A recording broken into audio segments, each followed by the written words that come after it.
Hello, I'm Becky. Welcome back to my kitchen. I'm going to make some scones today because I've been thinking about afternoon tea and it's very popular in England.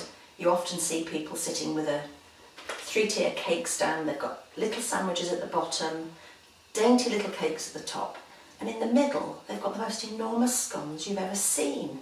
And I just don't think they should be like that, but that's just my opinion. So I'm going to show you how to make my sort of scones.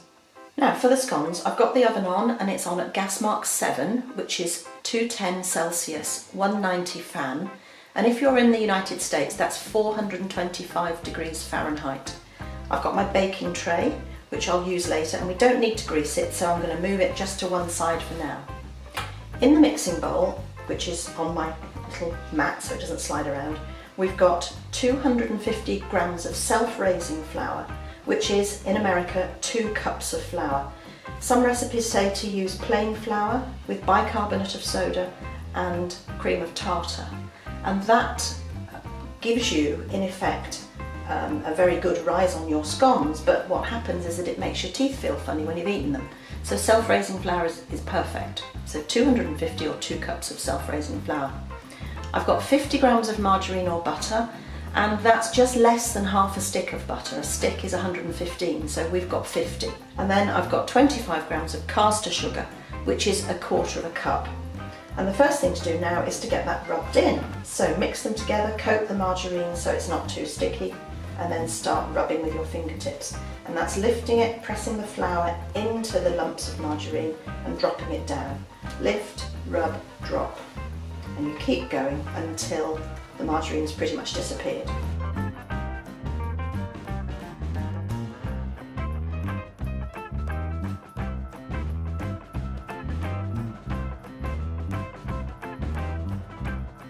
There we are.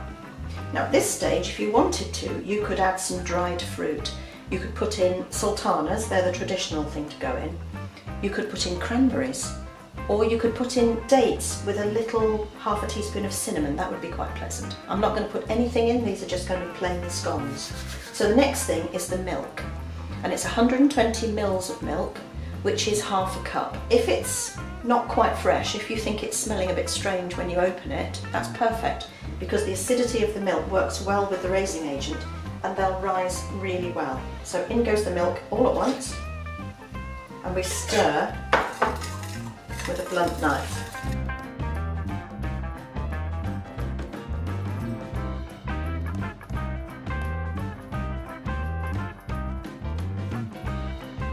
Clean off the knife and then we start to knead gently. This is not like bread, this is a gentle knead just to gather it all together. There we are, a nice firm dough, not too sticky, not too dry, and not over-handled. So now we take it out of the bowl and onto the table, and a little bit of flour on the table, not too much, that's just to stop it from sticking. I might put a little bit on the top, not much. Now don't be tempted to use a rolling pin for this, your hand is good enough at just flattening it out, and you want it to be about 2 centimetres or 3/4 of an inch thick. And I know that this is going to make about 8 scones. Right, that's it. If you make them too thin, they just won't rise. They'll be biscuits. They will stay really flat. So it's got to be quite thick to start with. And I'm going to use a fairly small cutter. The fluted side is for sweet things, and the plain side is for savoury things, savoury biscuits or cheese scones. If you're working with a child, you could use something like a love heart shape. I've got a little chick, that works quite well. And if you're doing this at Easter time, you could use a little bunny, that's quite fun. But I'm just going to do circles. So here we go. Close to the edge, onto the tray. They don't really spread, although they rise. So you can put them quite close together. Put one in there. And will I get one?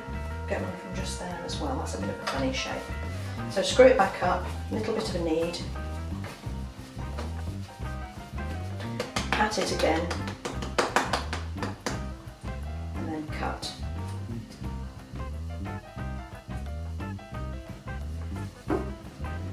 That's got a bit of a crack on there, that's not going to be a wonderful one. 2, 4, 6, 8. A tiny bit left over, I might just get one more. There we are. So I've made 9.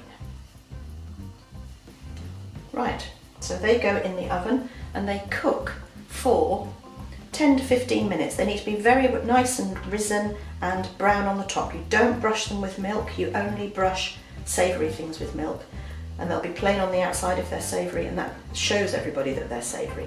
So these are going in 10 to 15 minutes.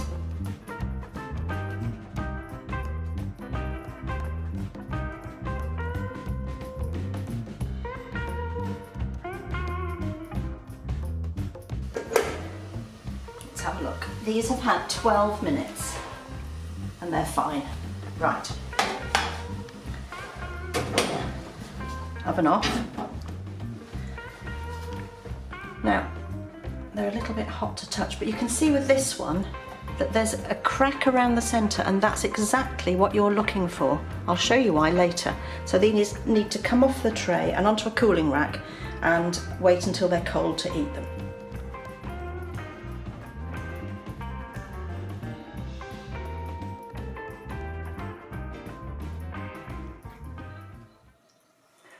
Now, the importance of the crack around the scone is that you don't need to actually cut it open. You should be able to simply pull it apart. That's why you want it to crack around the middle. And I could have butter and jam on there, but I've got some clotted cream. Clotted cream is lovely stuff. It's cooked very gently and you get this skin that forms on the top. It's quite firm. It's very firm. There we are, that's straight from the fridge. Now, if you are having a cream tea in Cornwall, you will have the jam spread first and the cream on the top. If you're in Devon, this is way, way down in the southwest of England, Devon, you will have the cream spread first and the jam on the top. And that's what makes sense to me, because I think that the cream takes the place of the butter. So I'm going to do it. Cream first, then some jam. Not too much, because it runs.